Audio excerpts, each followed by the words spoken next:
Bismillahirrahmanirrahim. Bismillahirrahmanirrahim.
Assalamualaikum warahmatullahi wabarakatuh. Waalaikumsalam warahmatullahi wabarakatuh. Innal hamdalillah nahmaduhu wa nasta'inuhu wa nastaghfiruh wa nu'minu bihi wa natawakkalu 'alaihi wa na'udzu billahi min shururi anfusina wa min sayyiati a'malina.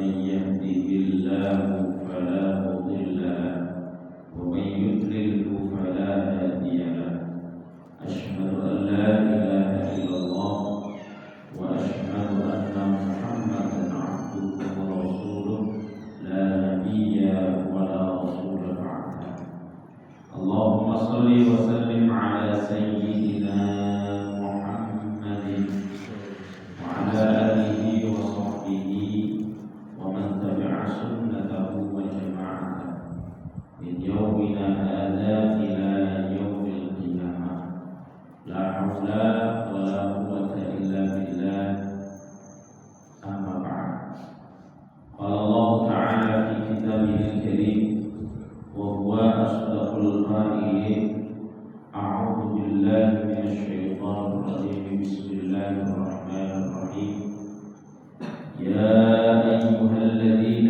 آمنوا اتقوا الله حق تقاته ولا تموتن إلا وأنتم مسلمون صدق الله العظيم وبلغ رسوله النبي الحبيب الكريم ونحن على ذلك من الشاهدين والشاكرين والحمد لله رب العالمين. حضرة الكرامين والمحترمين para alim, para muslatid, para tokoh masyarakat yang saya muliakan, ketua DKM, Mushola Al-Muhajirin beserta jajaran pengurus, sesepuh dan bini sepuh, semuanya yang hadir, para jamaah, mohon maaf tidak bisa saya sebutkan satu persatu, sedikit pun tidak mengurangi hormat dan takdim saya kepada hadirin semua. Teriring doa mudah-mudahan kita semua senantiasa diberikan perlindungan keselamatan oleh Allah Subhanahu wa taala. Amin ya rabbal alamin. Alhamdulillah, kita bersyukur kepada Allah Subhanahu wa taala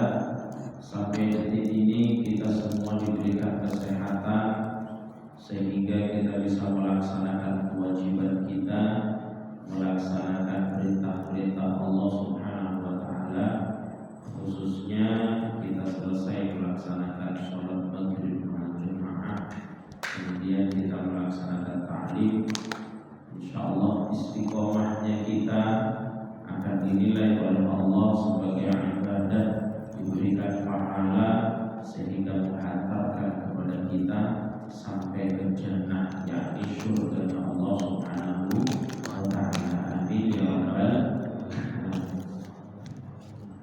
Salawat serta salam semoga senantiasa tercurah limpahkan kehadiran baginda Nabi Muhammad sallallahu alaihi wasallam.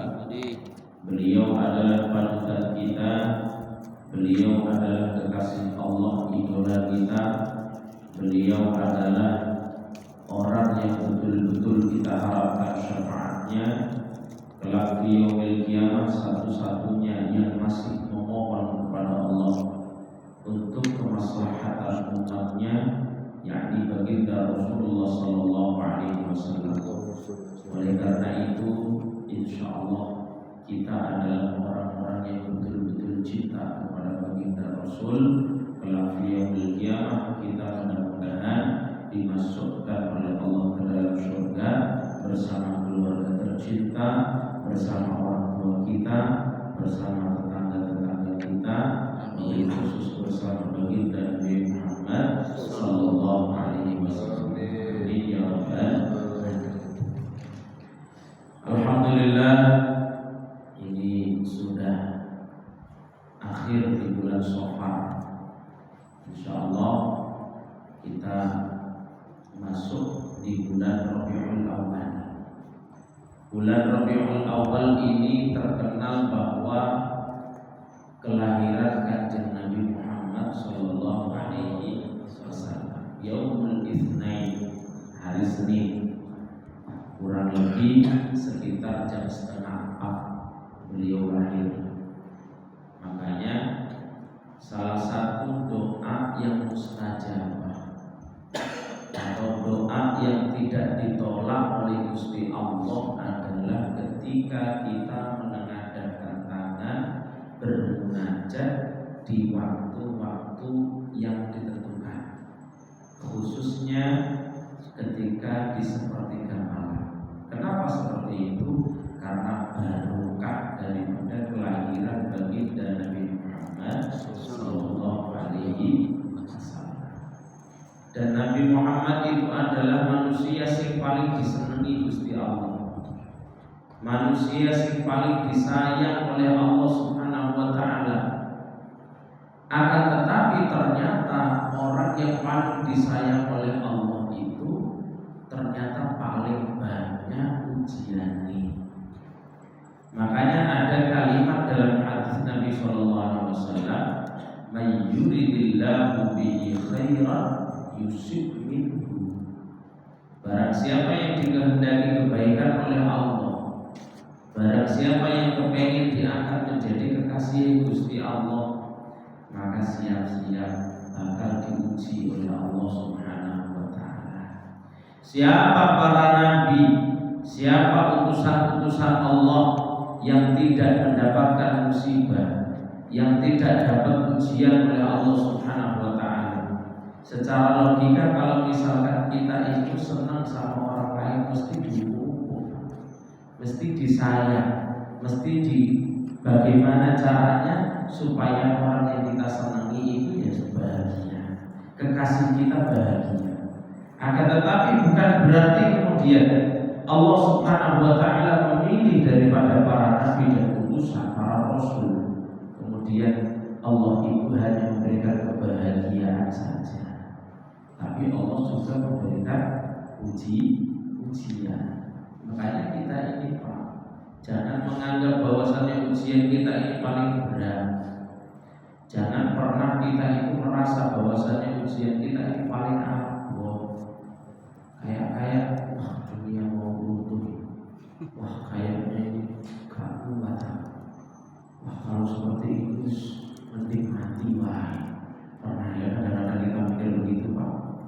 Padahal kita sering baca Al-Quran, la yukallifullahu nafsan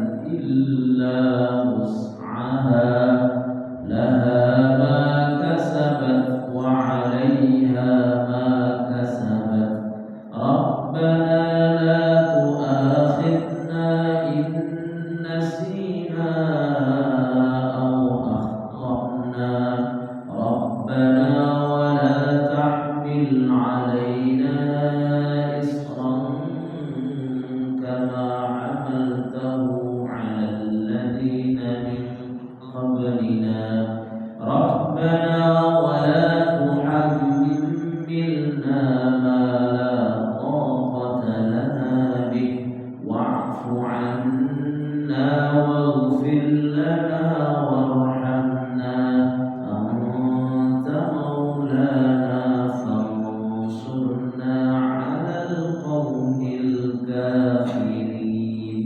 Sering kita baca ya Pak, kalau tahlilan, kalau yasinan. Cuma sekarang ini Pak, mohon maaf, kita ini kadang kepengen buru-buru kalau tahlilan. Padahal aslinya udah buru-buru banget, cuma pengennya itu ikhtisar, pengennya itu ringkas. Akhirnya apa? Selesai baca Al-Baqarah, ya, gimana? Alif Lam Mim Dzalikal Kitabu La Raiba Fihi Hudan lil Muttaqin. Seterusnya, kemudian Allah la ilaha wa ilahukum ilahun wahid la ilaha illa huwar rahmanur rahim. Allah la ilaha illa huwal hayyul qayyum. Setelah itu langsung istighfar. Ya. Huwal aliyyul azim. Biasanya kalau dulu itu sering bacanya lillahi ma fis samawati wa ma fil ardh wa in tubdu ma fi anfusikum aw tukhfuhu yuhasibukum bihi Allah fayaghfiru liman yasha wa yu'adhibu man yasha wallahu ala kulli shay'in qadir. Amana ar-rasulu bima unzila ilayhi min rabbih wal mu'minun. Dan seterusnya, la yukallifu Allahu nafsan illa wus'aha. Saya itu ikhtisar, diringkas. Berbaca, setelah baca ayat kursi langsung istighfar. Yora opo aslinya. Akan tetapi ternyata apa yang kita baca itu sangat berpengaruh dalam jiwa kita, meskipun orang paham. Mungkin kita pernah mendengar daripada guru-guru kita menyampaikan, kita baca Al-Quran meskipun gak paham tetap tazkiyatun nafsi, ya, bisa membersihkan hati kita. Padahal orang paham, tetap akan dinilai ibadah oleh Allah Subhanahu wa Ta'ala. Jangan dikira kalau misalkan kita baca Quran gak paham kemudian gak dapat pahala. Tetap dapat pahala. Ustaz, saya baca Quran ini kok lempar-lempar gak lancar, tetap dapat pahala. Saya baca ulang-ulang wama ya ayyuhal itu semakin kita sering mengulang-ulang, selama kita masih belajar akan diberikan pahala berlipat-lipat oleh Allah Subhanahu wa Ta'ala. Kita baca Al-Quran orang paham itu tetap dinilai ibadah oleh Allah. Kembali lagi, la yukallifullahu nafsan illa wus'aha. Makanya apa? Allah memberikan ujian kepada kita, Pak. Itu Gusti Allah itu sudah paham. Gusti Allah itu sudah sesuai. Kalau kita ini diberikan ujian oleh Allah, oh berarti kita itu kuat, Pak. Gak mungkin gak kuat. Kenapa ada orang kok ada yang gak kuat mendapatkan ujian dari Allah? Nah, itu patut dipertanyakan daripada keimanannya kepada Allah. Patut dipertanyakan daripada ibadahnya kepada Gusti Allah. Patut dipertanyakan seberapa besar menyandarkan diri kepada Allah Subhanahu wa Ta'ala. Ya. Masya Allah. Makanya apa Pak? Kita ini minta diberikan kekuatan. Jangan merasa kuat. Kita itu tidak kuat. Makanya apa? Kita sering baca la haula wala quwwata illa billah. Itu sudah jelas tidak punya daya dan upaya, tidak punya kekuatan kita kecuali kita dikuatkan oleh Allah. Makanya Pak, ya Allah, apa yang kita sombongkan dalam kehidupan kita, ya. Gampang sekali ketika kita itu dicabut kenikmatannya oleh Allah. Seumpama kita diberikan istri, diberikan anak, diberikan harta yang melimpah, diberikan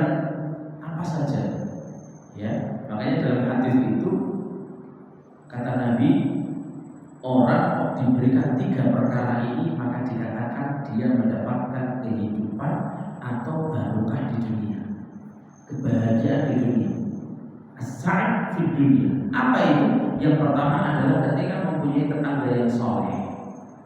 Yang kedua mempunyai kendaraan yang bisa dimanfaatkan, ya, entah motor, entah sepeda, entah mobil atau apa saja. Yang ketiga mempunyai rumah yang luas. Nah ini kalau rumah sama kendaraan ini relatif, ya, artinya sesuai dengan kebutuhan saja.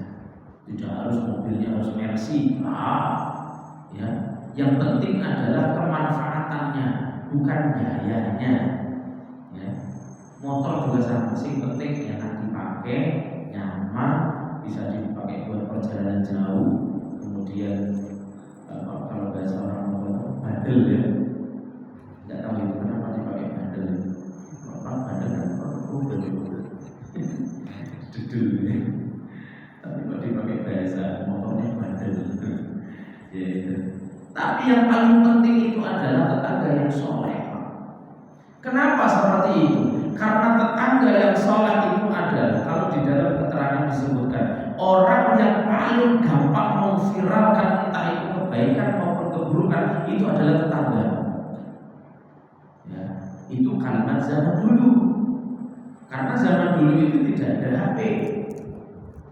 Kita terkenal baik atau terkenal buruk itu adalah tetangga. Kalau orang Jawa tergantung tonggo tepalene. Makanya apa? Sampai dikatakan oleh Nabi Muhammad SAW, maka yu'minu billahi wal yawmil akhir falyukrim jarahu.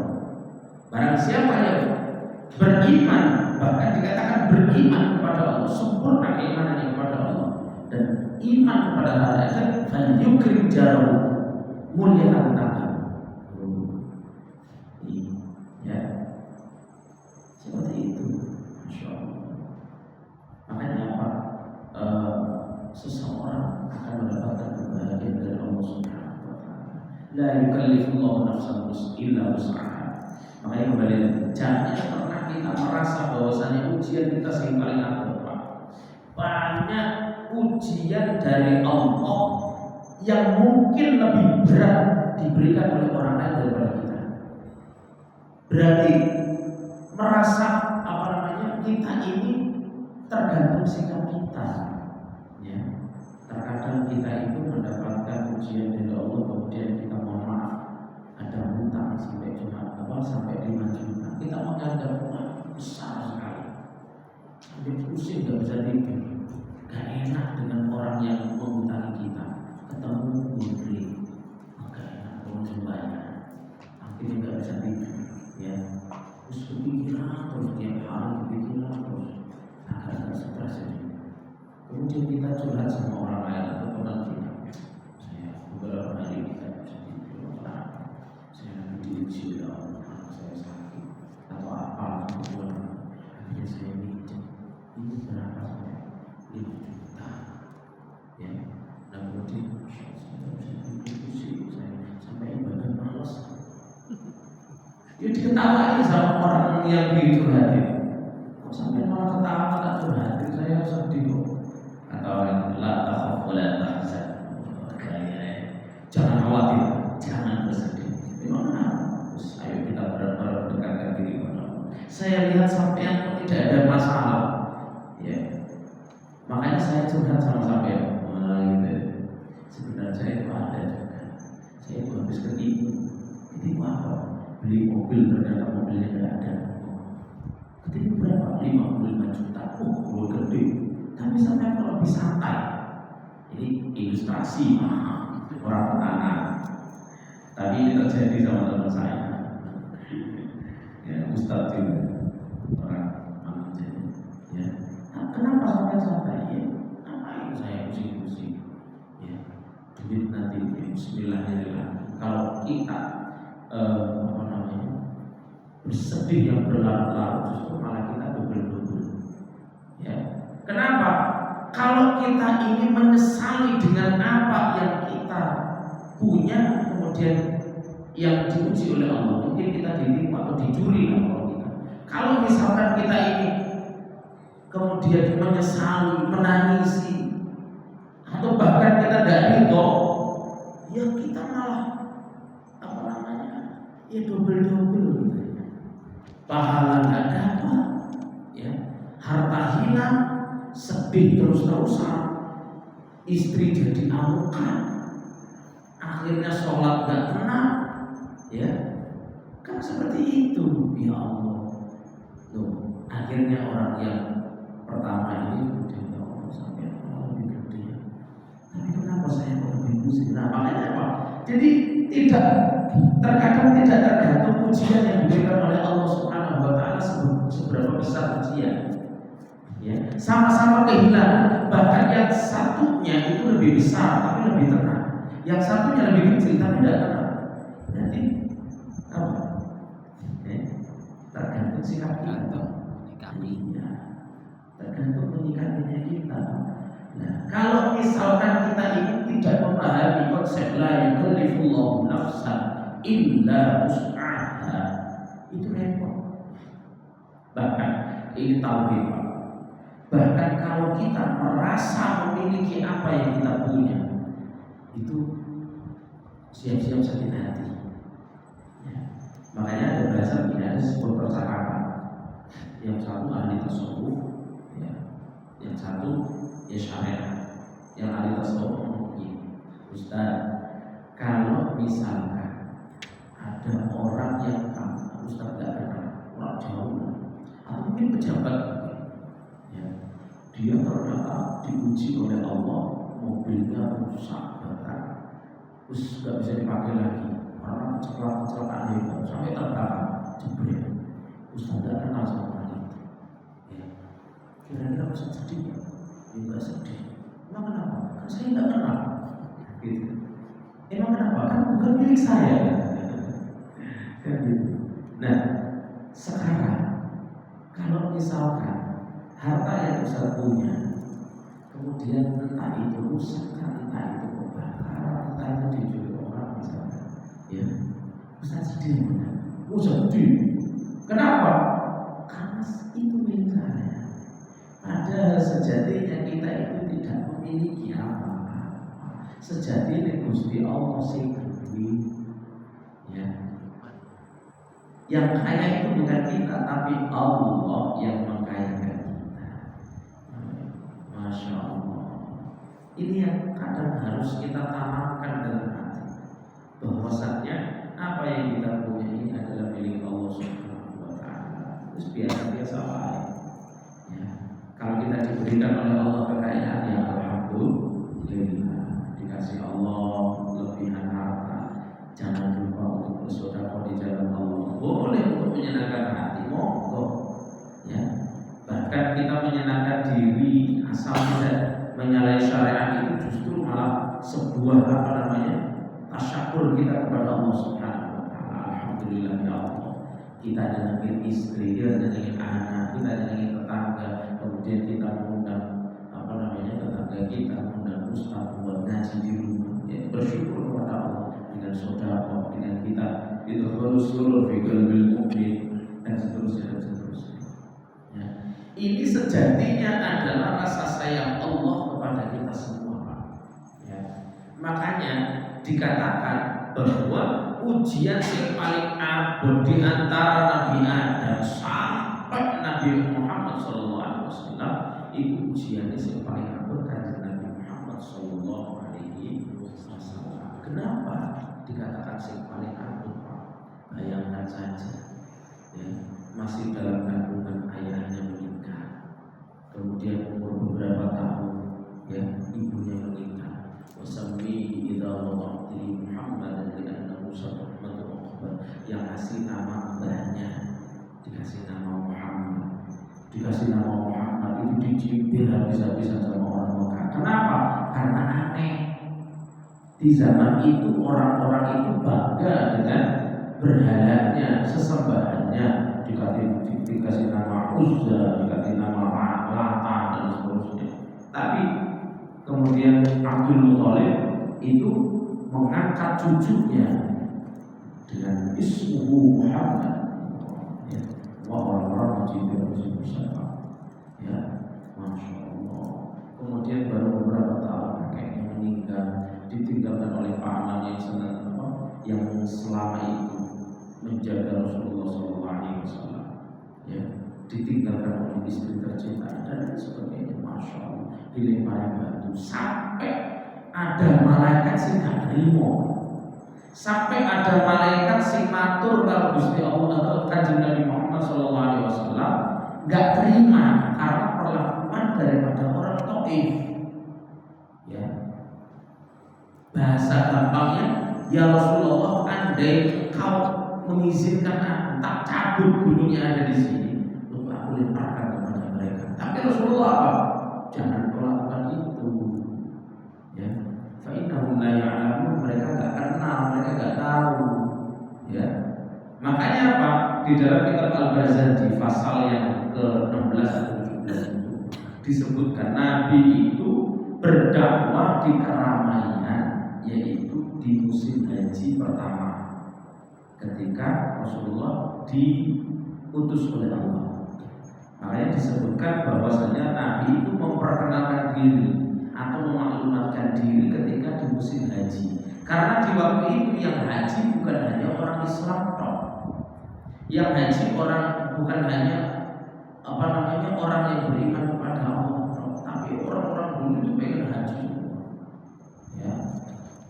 Bahkan di Ka'bah itu penuh dengan berhala dulu, ya.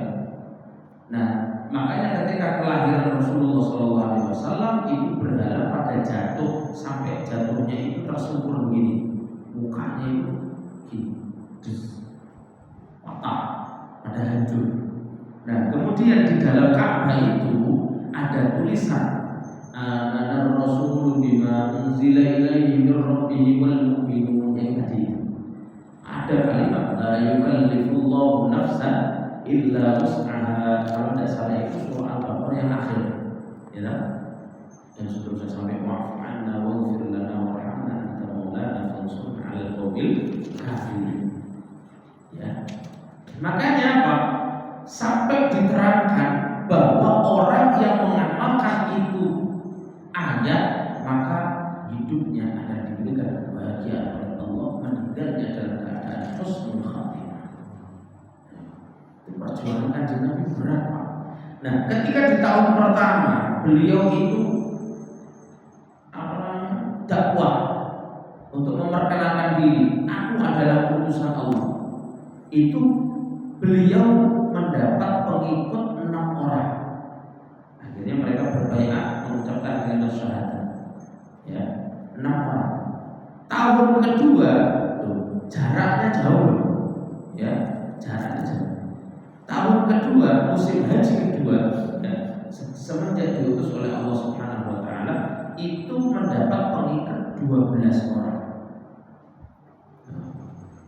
Tahun ketiga baru mulai banyak, sekitar 70-an orang. Kalau di kitab Al-Barzanji itu ada 3. Yang pertama mengatakan 70, yang kedua mengatakan 73, yang ketiga mengatakan 75. 2 di antaranya perempuan. Kemudian dibaiat oleh Rasulullah SAW. Nah, apakah setelah itu Rasulullah tidak mendapatkan tantangan? Oh, tantangannya makin berat. Bahkan orang Quraisy itu berunding. Orang Quraisy itu bermusyawarah. Ya, kalau bahasa kita musyawarah untuk menyelesaikan problem yang ada. Nah, itu bahasa orang Quraisy ini, wah ini masalah. Muhammad kalau dibiarkan ini bahaya. Kenapa? Karena lama-lama pengikutnya makin banyak. Abu Jahal, Abu Lahab, Abu Sufyan dan seterusnya. Itu sudah mulai, ya sudah kita putuskan, ya sudah bunuh saja Muhammad. Masya Allah, Pak. Akhirnya Pak baru diintimidasi, diusir dari Quraisy sampai kita pernah baca kisah bahwasanya Rasulullah itu hijrah bersama Abu Bakar untuk keluar dari rumahnya. Padahal rumahnya itu sudah dikelilingi orang Quraisy untuk siap-siap dibunuh. Ya.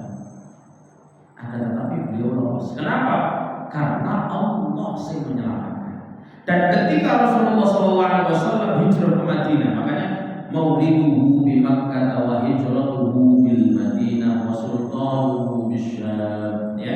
Beliau Nabi Muhammad itu keluar dari rumahnya menuju ke Madinah Al-Munawwarah, dulu namanya Yathrib, bukan Madinah, namanya Yathrib.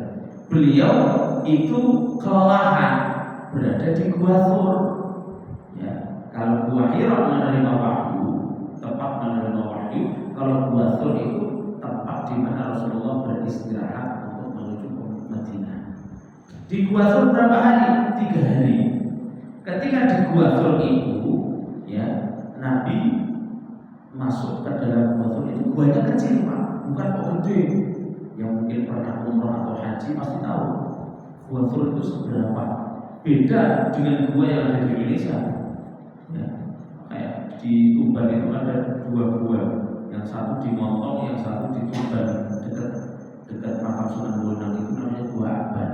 Gua gede, Pak. Kalau di Montong itu namanya Gua Putri, gede. Kalau di Mekah itu guanya kecil, gua kecil sekali. Sampai diterangkan di kitab Al-Ghazali tersebut, itu Rasulullah itu selonjor kakinya begini, itu kelihatan, Pak.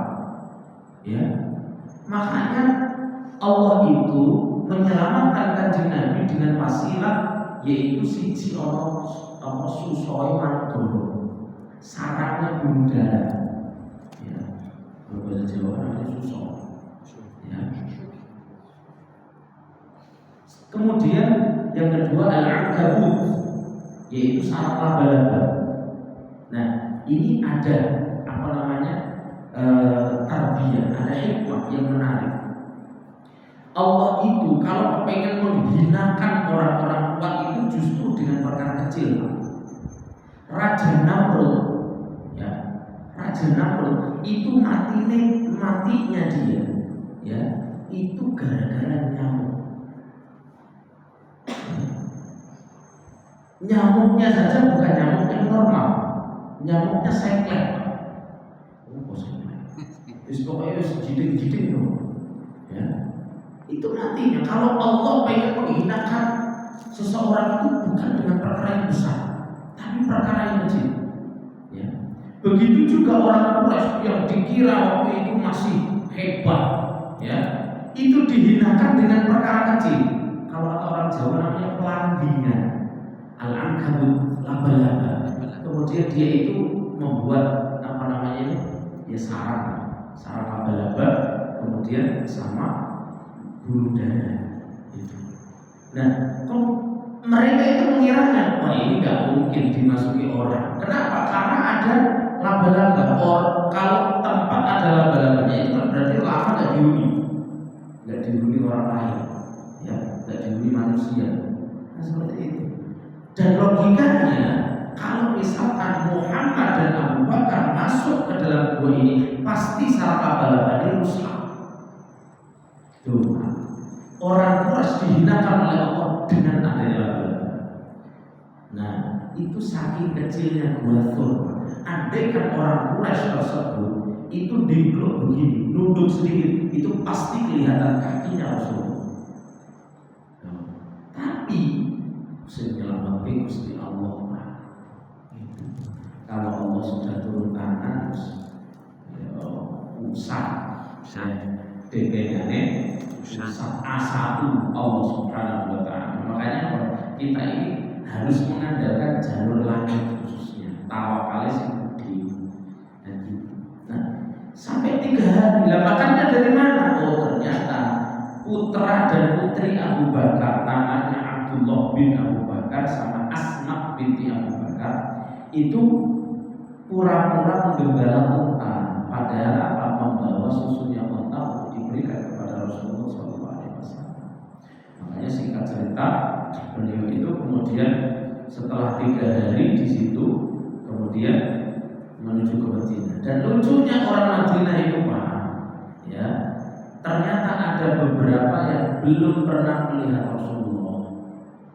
Ya. Yang pertama kali datang yang pertama kali melihat Rasulullah itu justru dalam keterangan kitab itu bukan orang Islam, tapi orang Yahudi. Ya, ini yang menyampaikan guru saya. Sampai orang Yahudi itu ngomong pada orang Islam, "No, Muhammad sudah hadir, sudah datang." Kalau bahasa kita begitu, ya, Muhammad sudah datang, no, kamu tunggu-tunggu, no, gitu ya. Dan ada kejadian lucu, saking polosnya ada orang yang nggak pernah melihat Rasulullah, ya, itu sampai salah mengira Abu Bakar dikira Rasulullah. Makanya apa di dalam kitab tersebut itu kan ada tombol, ya kayak hadro gitu ya, kayak bass, kemudian dipukulin mereka itu nunggu berjam-jam. Dan nunggunya mereka itu bukan di depan gerbang, enggak, sampai di atas pelepah kurma, di atas bangunan yang tinggi. Kalau dulu itu lah bukan bangunan yang sebagus sekarang. Sampai di Yaman itu dikisahkan bangunan Yaman itu tidak begitu banyak besi, terus pokoknya situ toko, tapi kuat, nggak tahu itu gimana itu. Ya. Dan di zaman Rasulullah pun begitu. Orang-orang yang tidak pernah keluar, bahkan perawan-perawan yang tidak pernah keluar, ya, yang dipingin katakanlah begitu, itu pada keluar semua, kepingin menyambut Rasulullah SAW. Saking senangnya, ya. Akhirnya kemudian ada beberapa orang yang belum pernah melihat Rasulullah. Abu Bakar digandeng, marhaban ya Rasulullah. Abu Bakar ya rasanya Pak, bukan tanya ini. Karena apa? Abu Bakar itu lebih sepuh daripada Rasulullah.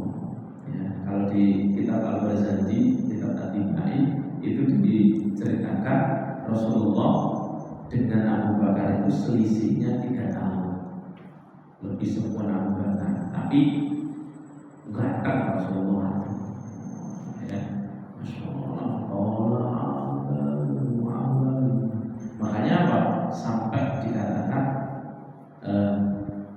kita itu ketika masuk bulan Rabiul Awal kudunya senang, kudunya bahagia. Kenapa? Karena Rasulullah itu lahir di bulan Rabiul Awal.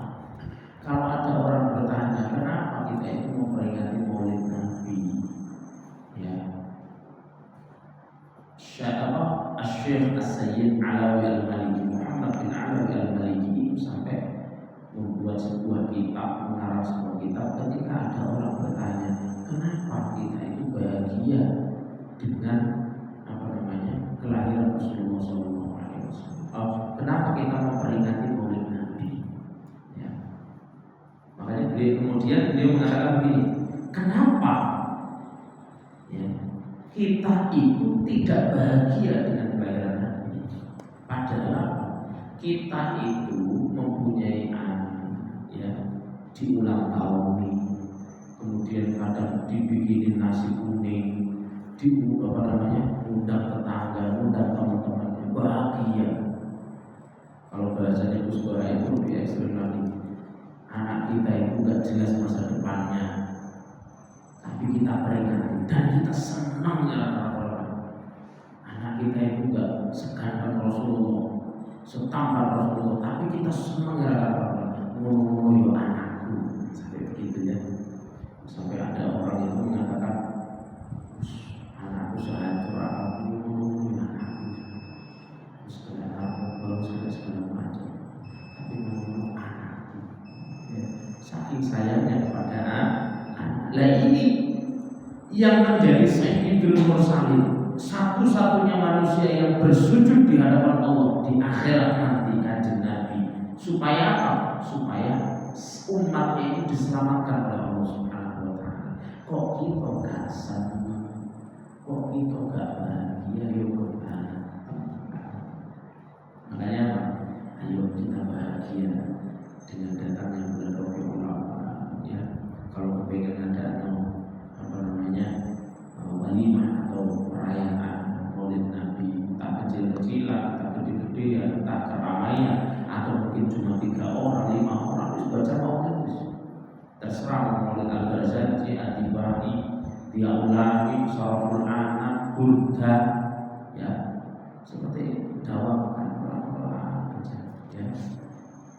Baca bareng kok gantian al-jannatu wa na'imuha sa'atul liman yusalli wa yusallim wa yubarik alaihi. Yang satu, wa ba'du fa'aqulu wa sayyiduna Muhammadun abdillahi abdin abdil muttalib wa sallallahu syaidatul abdi kumidat khisalun saniyah, ganti-gantian, ya, supaya apa? Menunjukkan rasa cinta kita kepada Rasulullah Sallallahu Alaihi Wasallam. Maka mudah-mudahan kita semua bisa meniru apa yang menjadi sosoknya Kanjeng Nabi, supaya kelak di yaumil kiamat kita semua diaku sebagai umatnya Rasul, mendapatkan syafaat dari Rasul dan dimasukkan oleh Allah ke dalam surga bersama Rasulullah Sallallahu Alaihi Wasallam. Amin ya rabbal alamin. Al-Fatihah.